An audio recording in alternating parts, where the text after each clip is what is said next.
Assalamualaikum warahmatullahi wabarakatuh. Selamat pagi semuanya. Bagaimana kabarnya? Semoga hari ini tetap dalam keadaan sehat dan tetap semangat untuk melanjutkan pembelajaran kita hari ini. Hari ini saya akan melanjutkan materi yang kemarin. Kalau kemarin kalian sudah belajar tentang struktur dan kaidah kebahasaan teks berita, hari ini kita akan belajar bagian terakhir dari serangkaian pelajaran teks berita, yaitu menyusun teks berita. Pada video kali ini saya akan membagi menjadi dua bagian. Yang pertama saya akan menjelaskan tentang isi LKS kita ini, dan yang kedua nanti saya akan membahas contoh bagaimana cara mengerjakan soal-soalnya. Kita bahas dulu isi LKS. Yang pertama, tujuan pembelajaran.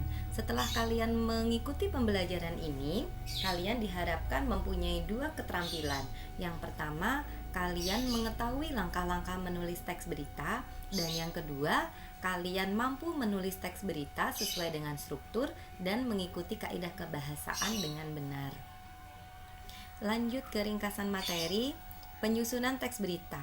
Di sini dituliskan bahwa teks berita harus disusun berdasarkan struktur teks berita. Artinya, kalau kalian menyusun teks berita, kalian harus mengingat-ingat kembali struktur teks berita. Pelajaran kita yang kemarin, masih ingat struktur teks berita apa saja? Iya, betul.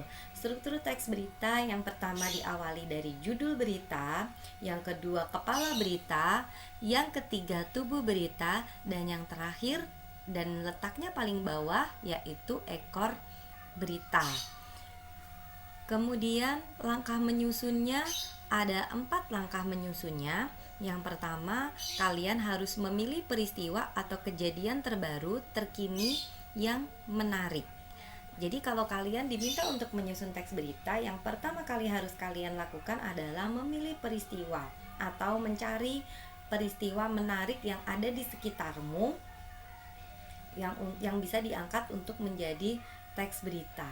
Yang kedua, kalau kalian sudah menemukan, misalnya kalian menemukan peristiwanya adalah kecelakaan, maka yang harus kalian lakukan selanjutnya adalah mengumpulkan informasi yang mendukung teks berita yang akan kamu tulis.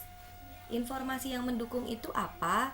Yaitu unsur-unsur berita atau yang biasa kita sebut dengan adik Simba. Jadi kalian kumpulkan dulu di mana kecelakaannya, kapan kecelakaannya, siapa yang mengalami kecelakaan, mengapa kok bisa terjadi kecelakaan, dan bagaimana kecelakaan itu bisa terjadi. Itu kalian catat dulu, kalian kumpulkan.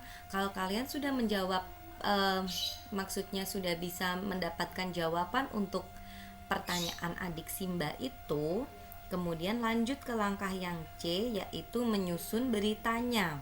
Kalian susun adik Simbanya itu sesuai dengan kerangka piramida terbalik kemarin.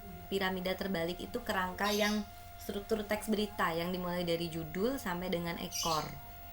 Jadi kalian tentukan yang termasuk kepala berita yang mana saja. Kemarin kan sudah ada isinya. Kepala berita isinya adalah jawaban untuk pertanyaan apa, di mana, kapan, dan siapa. Berarti untuk bagian adiksi ini diletakkan di bagian kepala berita. Kemudian tubuh berita isinya adalah bagian mengapa dan bagaimana. Kemudian ekor berita, informasi-informasi tambahan yang mendukung berita yang kamu tulis. Terakhir, baru kalian menentukan judulnya. Tentunya memberikan judul harus yang semenarik mungkin agar pembaca penasaran untuk membaca isinya. Itulah langkah menyusun teks berita. Kalau kalian sudah menyusunnya, apa yang harus dilakukan selanjutnya? Yang dilakukan adalah melakukan penyuntingan berita. Apa yang disunting? Yang pertama, kebenaran isi beritanya. Sudah betul atau belum betul isinya?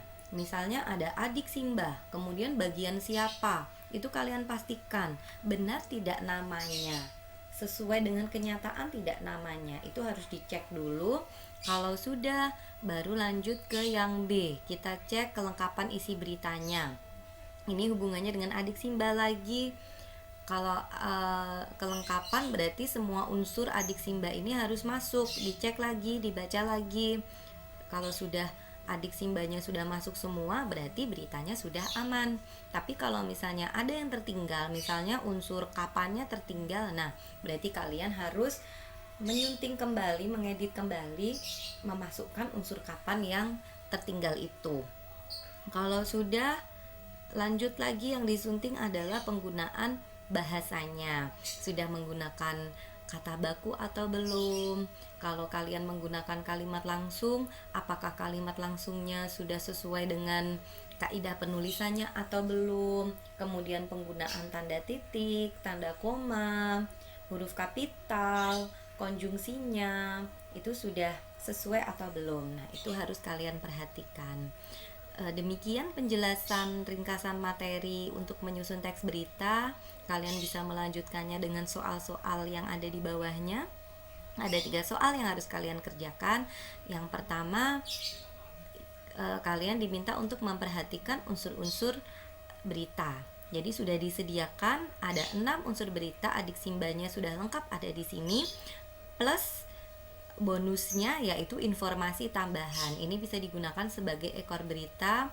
Tugasnya adalah kalian menyusunnya unsur berita ini menjadi teks berita. Jangan lupa untuk memperhatikan struktur dan kaidah kebahasaannya.